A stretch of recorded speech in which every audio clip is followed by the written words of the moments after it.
Youfol, Clémentine Autain, Hélène Pilichevski et Roland Quérol. La grande marche d'Emmanuel Macron.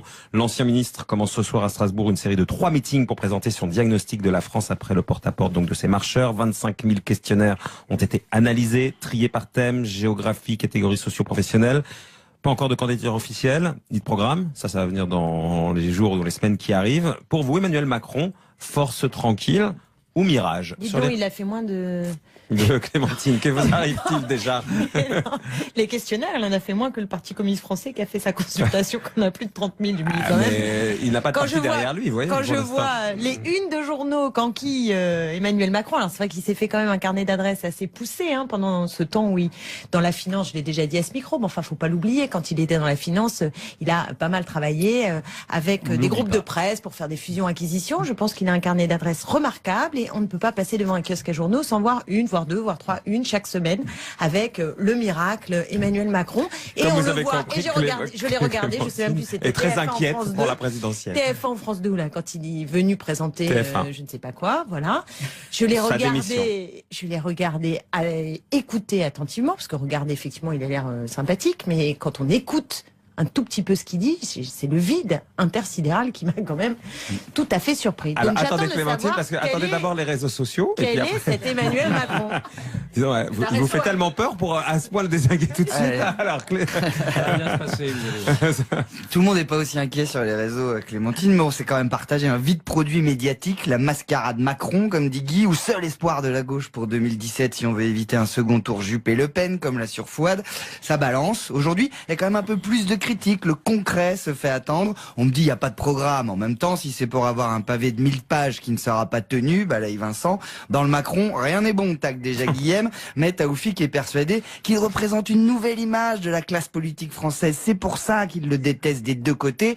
S'il relève dans un sondage de Libé que les Français considèrent que Macron ne porte pas les valeurs de la gauche, mais Marine remarque elle dans le même sondage qu'il considère qu'il est le meilleur espoir de la gauche. Toute la complexité du bonhomme. Macron se prend pour Kennedy, mais JFK était sénateur lorsqu'il a été investi, donc élu et bien élu, tacle Robert. Mais Kennedy était un héritier, ce que n'est en rien Macron, lui répond Benjamin. On entend tout et son contraire sur lui, remarque Gérald, avant d'ajouter c'est normal, c'est un petit minet, brouilleur de cartes, un personnage à la Disney. Bien sûr qu'il va brouiller toutes les cartes, à droite comme à gauche. En fait, c'est le Joker de Hollande, soupçonne Sylvie. On pense qu'on veut de Macron sur le terrain économique, moi je le trouve insupportable, mais il est l'un des seuls à ne pas céder au diktat du discours identitaire, concède Nicolas.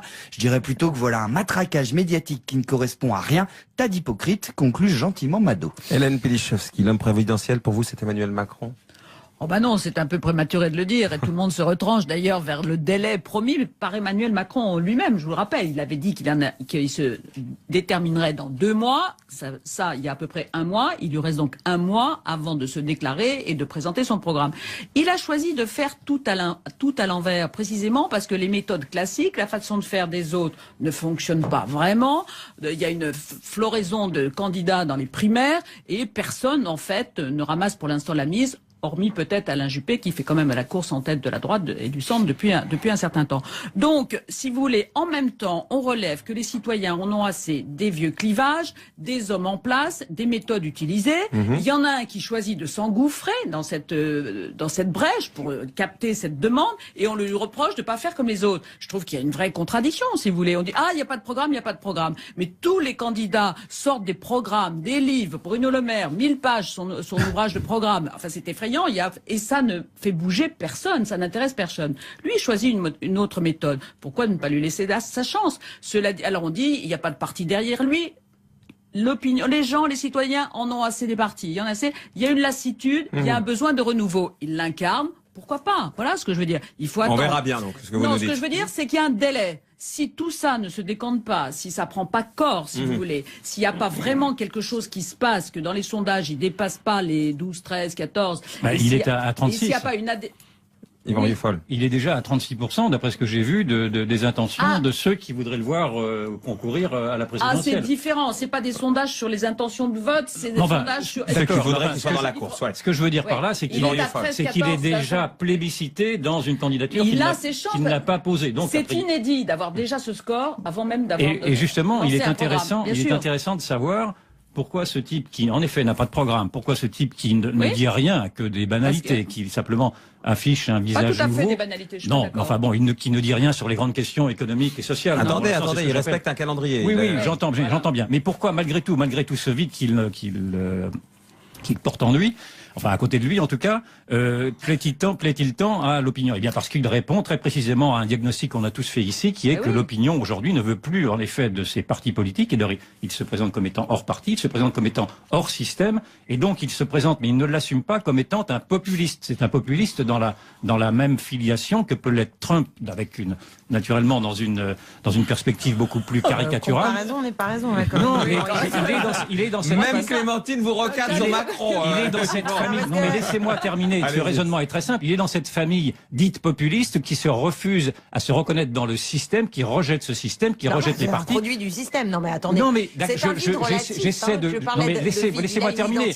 Il est produit du système. Je suis le premier à le dire, mais simplement, il est vu comme ça par les gens qui ne le connaissent pas comme étant un anti-système. Et c'est cet anti-système qui le porte. Alors avec ce paradoxe, qui n'a rien en effet d'un populiste, qui ne se reconnaît pas dans cette. Je vis sans doute dans ce populisme soft. D'ailleurs, ça a été Valls lui-même qui l'a qualifié de populiste soft. Je ne suis pas le seul, mais simplement quand vous creusez son discours, enfin en tout cas son programme, pour le peu qu'il y en a, c'est un programme libéral du point de vue économique et c'est un programme très communautariste du point de vue sociétal. Et donc, je pense pas que, et sur l'un et sur l'autre, il soit très, très différent de ce que l'on entend de la part de cette gauche dont il prétend, non, il est conforme à cette gauche qui part à droite.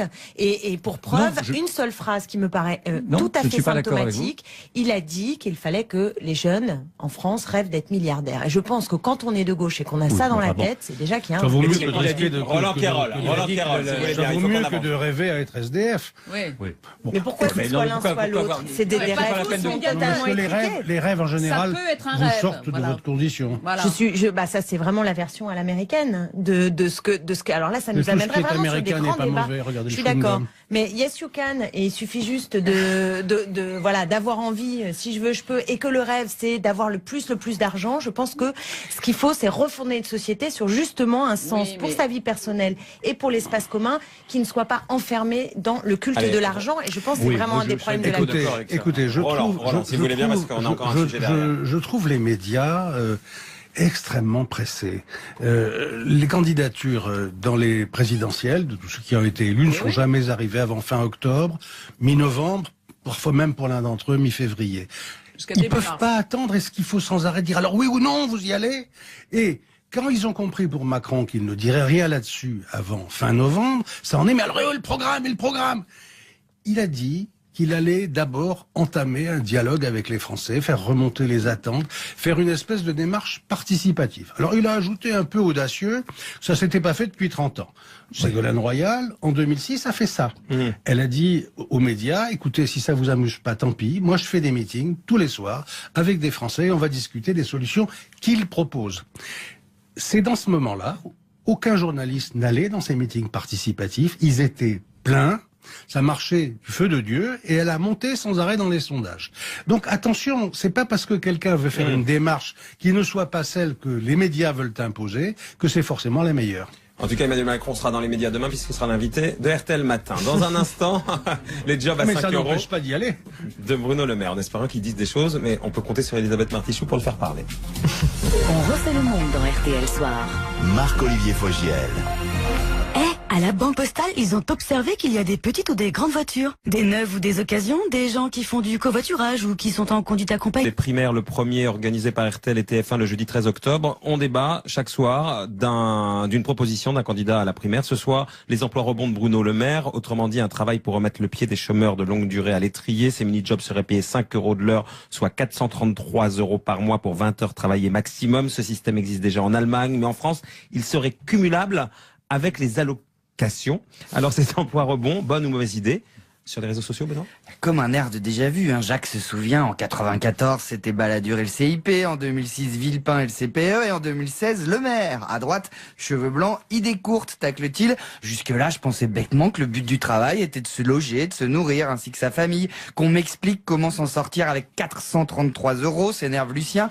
Pourquoi plutôt ne pas revenir au temps béni de l'esclavage, hein? Cette proposition aurait au moins le mérite d'éviter l'hypocrisie, Grince-Frade. Hypocrisie? Non, réalisme, et pas que pour des emplois de réinsertion, comme il le suggère, répond Circin. Pourquoi croyez-vous que l'Allemagne, le Royaume-Uni, les États-Unis affichent des faibles taux de chômage, demande Jed? Seule solution, précarité, temps partiel et surtout faible salaire brut, c'est-à-dire faible charge, dit-il. Réac de premier ordre, dire des imbécilités pareilles alors que la classe des nouveaux pauvres prospère en Allemagne. Il faut fournir des emplois décents aux gens, et c'est quelqu'un de droite qui vous le dit, s'énerve Herjas. On peut chercher des solutions, mais pas à 5 € de l'heure. Quel affront, autant travailler gratuitement, bénévolement avec un entourage chaleureux, soupire Evelyne pour finir. Roland Quérol, l'idée de Bruno Le Maire, qui vient donc cumuler aux allocations. Oui, c'est tout le problème, parce que ma réaction spontanée, quand j'ai vu des jobs à 5 €, je me suis dit non, on peut pas faire ça. Dans un pays qui est déjà fortement grevé par la pauvreté, ça n'a pas de sens de rajouter de la pauvreté à la pauvreté. Et après tout, la façon dont ça s'est passé de ce point de vue en Allemagne et en Angleterre me paraissent pas assez positifs. Alors après, évidemment, j'ai lu qu'ils voulaient ajouter ça, les 433 € aux différentes allocations. Mais personne n'est capable aujourd'hui de calculer ce que ça ferait vraiment. Parce que tout le monde ne touche pas toutes les allocations qu'il cite. Il y en a quelques-uns qui n'en touchent pas du tout, d'autres. Il y en a qui en touchent 1, 2, 3, 5. Bon. Donc, moi, j'attends pour affiner mon point de vue que lui-même... pas a priori, quoi. Non, je crois qu'il faut faire des efforts pour essayer de créer des jobs et sortir un peu des carcans dans lesquels sont enfermées les entreprises. Oui. De là à accepter l'idée comme ça d'un job à 5 €, non. Ah oui, non mais si on a, Hélène. non mais si on part de cette annonce en disant c'est un job à 5 € de l'heure, c'est vrai que ça fait un peu frémir. Évidemment, qui va travailler pour 5 € quand vous avez de quoi vous payer? Non mais il y aura malheureusement 3 des baguettes gens. à Paris Il y aura avec des ça gens. à peu près. Donc ça va pas. Mais il faut savoir donc il y a ce cumul avec évidemment toute forme d'allocation et en plus c'est limité dans le temps. C'est-à-dire que vous avez noté que les entreprises qui prenaient des gens avec cette formule là entre guillemets ne pouvaient pas les garder plus d'1 an. Donc c'est une manière, si vous voulez, aussi de mettre le pied à l'étrier à ceux qui sont très éloignés de l'entreprise. Et en ce sens, ça mérite d'être essayé. Pour les remplacer par d'autres malheureux. Ouais. Mais non, mais au bout d'1 an, ils pourront pas rester. Et s'ils ont fait leur mais il y en preuve, aura d'autres. Ah ben il y en aura peut-être d'autres, mais ils vont voir ailleurs après. Mais il faut que ça bouge un peu, si vous voulez. L'idée est de rester chez soi en attendant les 500 €, les 450 € du RSA, c'est pas mieux quand même, il faut le savoir. Mais rappelez-vous, on a oublié de citer Philippe Séguin, rappelez-vous, qui avait fait la promotion des petits boulots. Il disait servir de l'essence, les ascenses, comme on en voit aux États-Unis partout, si vous voulez, liftier dans les hôtels et tout ça. Alors là, c'est plus grave, parce que vous êtes assigné à votre travail toute la journée pour un prix inférieur. Tandis que là, c'est que 20 heures par semaine. Bon, 20 heures par semaine, c'est déjà beaucoup pour 500 €, évidemment. Mais enfin, ça mérite d'être essayé. Écoutez, chaque soir, c'est bien. Ça permet aux auditeurs de se rappeler la violence du projet de la droite, quel que soit le candidat, qui nous propose un modèle tel qu'il existe d'ores et déjà en Angleterre, en Allemagne, avec en effet une baisse du chômage, des chiffres du chômage, mais une montée des travailleurs pauvres, des inégalités. Et donc, moi, je trouve pas qu'on gagne au change. En tout cas, c'est pas le modèle de société qui me fait envie. Et il repose sur un postulat simple, c'est le coût du travail. C'est qu'au fond, le problème, c'est que le travail coûterait de l'argent. Nous, ce qu'on pense, à gauche, normalement, enfin bref, je reviens pas sur le... Dans la vraie gauche. Dans la vraie gauche. C'est que ce qu'il faut, c'est partager les richesses, c'est partager le travail, et pas tirer vers le bas les salaires. Voilà, c'est ça. Et c'est une toute autre logique. Donc, je dirais qu'il est conforme à son camp idéologique, alors que parfois on le présente comme plus consensuel, plus centriste. Parfois, ça peut arriver, parce qu'il présente pas un visage aussi violent que celui de Nicolas Sarkozy, y compris sur le plan social. Donc c'est bien de temps en temps s'y rappeler, mais j'ai lu aussi le livre de Nathalie Kosciusko-Morizet, et elle aussi qui a l'air sympathique, tout ça. C'est, point de vue social et économique, c'est très violent. Il y a une différence entre la droite et la gauche. Je vous signale que le partage du travail, ça a déjà été essayé, hein. Ça n'a pas marché. Les 35 ça a heures, marché, les ça a créé 35 des heures emplois, mais c'est se faux. fondent sur un partage du travail. Eh ben, ce partage du travail a quand même permis de créer des centaines de milliers d'emplois à coût de en milliards France. de subventions des entreprises. Des centaines. Eh ben, vous préférez qu'on donne des milliards aux entreprises comme on le fait par le biais du CICE Je et que préfère ça qu'on crée donne zéro emploi? Une chance de Ça va juste dans les redémarrer poches de la finance. dans Et vous trouvez que l'économie a redémarré depuis qu'il y a le CICE? Moi, je crois pas. Yvan, pour conclure.